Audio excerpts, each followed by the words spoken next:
พี่น้องถูกเลขงูทำบุญให้งูด้วยนะวัดเทพแบ่งเงินถูกหวยซื้อสังฆทานเขียนชื่องูข้างกระป๋องสังฆทานว่าเจ้าแม่ทองคำหิ้วกระป๋องถวายพระให้พรอย่าลืมกรวดน้ำอุทิศส่วนกุศลให้งูตังเหลือค่อยเอาไปใช้ข้อ2จำเลขงูให้แม่นนะผมเลิกจากผมจะลืมซื้อลอตเตอรี่คนละใบ2ใบพี่ถ้าถูกลอตเตอรี่รางวัลที่1 6 ล้าน12 ล้านขอพระป่าพี่น้องกองหนึ่งได้ไหมเอาไปถวายวัดตะโกให้กับหลวงพ่อรวย1 กองเล็กกองใหญ่แล้วแต่นะถวายให้หลวงพ่อรวยถวายเสร็จจะต้องรีบกลับนะครับกราบหลวงพ่อรวยหน่อยและกราบพระอาจารย์แก้วหน่อยขากลับอยากรวยไหมครับถ้าอยากรวยถ้าใช้ชีวิตเกิดมาอาภัพโดนโกงโดนแกล้งโดนรังแกถูกเอาเปรียบโดนหักหลังทำคุณคนไม่ค่อยขึ้นช่วยเหลือคนแล้วโดนด่าถ้าอยากให้ชีวิตพี่ดีขึ้นผมตีเป็น9 6 กับ 9ตัวเดียวกันเข้าใจไหมครับ3 กับ 8เลขเดียวกัน2 กับ 5เลขเดียวกันงูชูคอขึ้นมาเป็นเลข1 1 กับ 7เลขเดียวกัน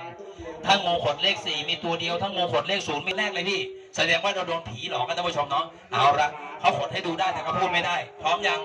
ถ้าพร้อมขอไหว้ครูบอกเจ้าที่แป๊บหนึ่งดูแม่งูเลยบนผ้าใบพี่จับตาดูฮะ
ไม่ต้องถอยเทงูออกมางูเลยบนผ้าใบขดเด้งช่วยกันตีพี่ตีให้เหมือนกันนะจะได้ถูกด้วยกันนะแต่การตีให้งูฟังก่อนพี่ไม่จะเทปั๊บเห็นงูปุ๊บพี่ไม่เข้าใจไปหยิบไม้มาตีคนละตุ๊บตายพอดี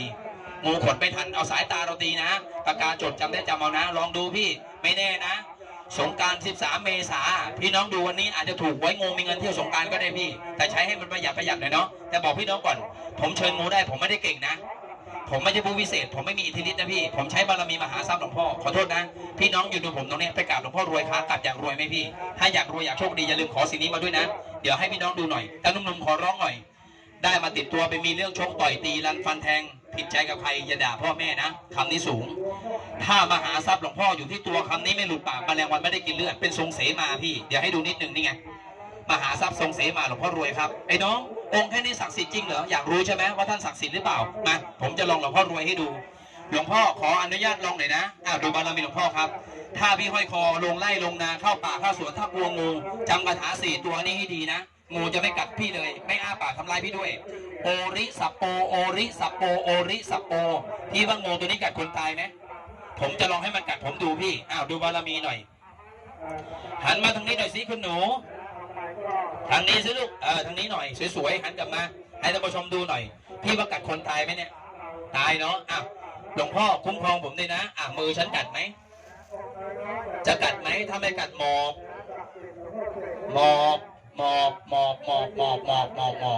เห็นผมเล่นอย่าไปเล่นแบบผมนะไม่ใช่ดูตรงนี้เสร็จกลับบ้านเจองูเห่าตัวถุนบ้านเอามือพี่หมอบป๊อกเดี๋ยวคุณหมอบคาที่ยานะครับเดี๋ยวว่าจะงูเห่าพี่ที่บ้านมีหนองน้ำไหมหนองน้ำมีปิงห้อยคอเดี๋ยวเราไปแช่น้ำปิงเกาะไม่ติดจริงเหรอดูนี่พี่คล้ายปิงไหมท่านผู้ชมครับแม่พ่อพี่ป้าน้าฟันคมยังกระใบเลื่อยพี่ดูบารมีหลวงพ่อนะหลวงพ่อแผ่เมตตาบารมีผมหน่อยมือฉันงับเลยเดี๋ยวผมไม่ได้ไปทุบไปตีมันนะพี่นะผมไม่มันกัดท่านผู้ชมครับนี่อย่าว่าแต่งูเหล่านี้นะสามีคนไหนไปถูกการกระทำมีไหมมนต์ดำก็ทำเสน่ห์ใส่หน้าดำจำลูกจำเมียไม่ได้ทิ้งลูกทิ้งเมียมีไหมอยากได้สามีกลับมาไหมล่ะถ้าสามีไปโดนของให้กรรมหลวงพ่อรวยใส่มือท่องคาถา7 ตัวว่านะโมตะโปยาจาถะของที่โดนจะเสื่อมกินก็ไปอ้วกให้เราเห็นผีเข้าอารัตนายะใส่มือผีออกถ้าห้อยคอมันผมใครจะปล่อยคนของใส่เราทำเราไม่ได้หลวงพ่อท่านรักคนดีนะตอนนี้มาดูจงอางพี่ถ้าพี่น้องจะลองบารมีหลวงพ่อรวยนะหนุ่มๆสาวๆถ้าจะลองบารมีท่านถามหน่อยยืนดูผมตรงนี้มีใครถูกโกงเงินมีไหมเพื่อนยืมตังค์ไม่ใช้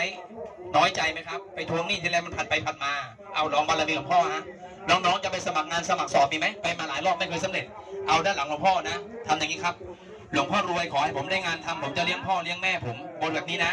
หลวงพ่อรวยขอให้ผมได้เงินผมคืนนะผมจะถวายสังฆทานพูดเสร็จเอาด้านหลังหลวงพ่อวนหน้าผาก3ไม่ลองอย่างที่บอกใช่ไหมลองแบบนี้ได้นะขอโทษพี่ยืนดูผมตรงนี้ใครคนไหนปลูกบ้านหลังใหญ่ๆมีไหม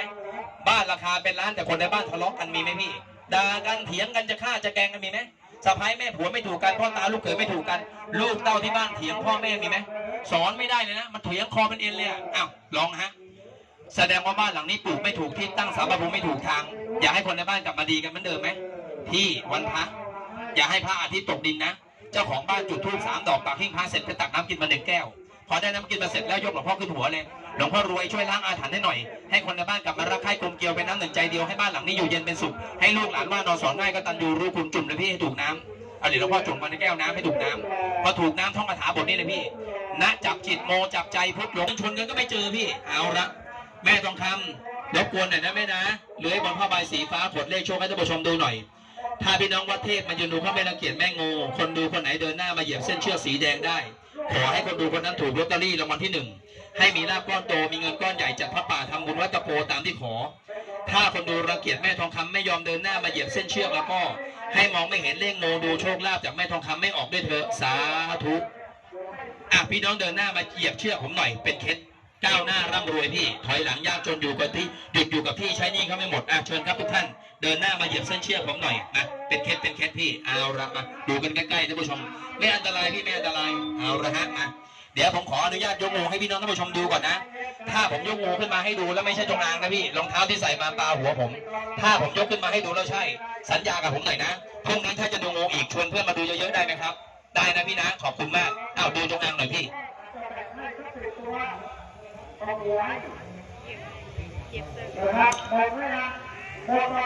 นี่ครับจงอาง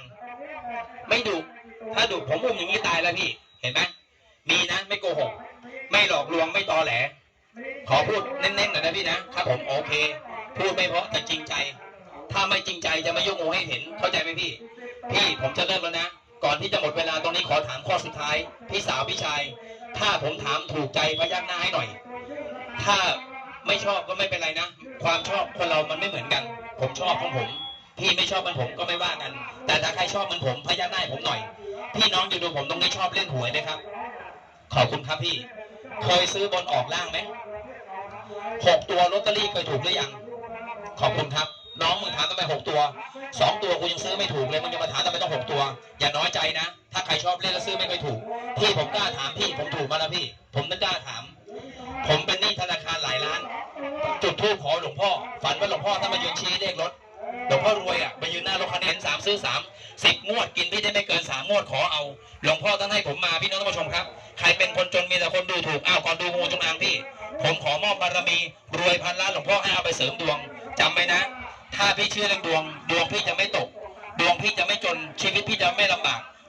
เดี๋ยวก่อนคาถาท่องให้ฟังเมื่อกี้จำได้ไหมครับลืมหมดแล้ว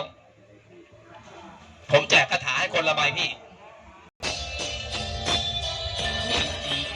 หลวงพ่อรวยขอพรหลวงพ่อรวยให้กับญาติโยมด้วยนะถ้าพี่น้องชาววัดเทพศรัทธาเลื่อมใสใครบูชารวยพันล้านหลวงพ่อก่อนเพื่อนขอให้สิทธิ์หลวงพ่อรวยก่อนเพื่อนให้สิทธิ์หลวงพ่อคนนั้นเป็นเศรษฐีมีลาภก้อนโตมีเงินก้อนใหญ่มีรถใหม่ป้ายแดงมีบ้านอยู่ให้หลุดหนี้หลุดสินต้องได้ไปกราบหลวงพ่อภายในปีนี้ด้วยเถอะสาธุ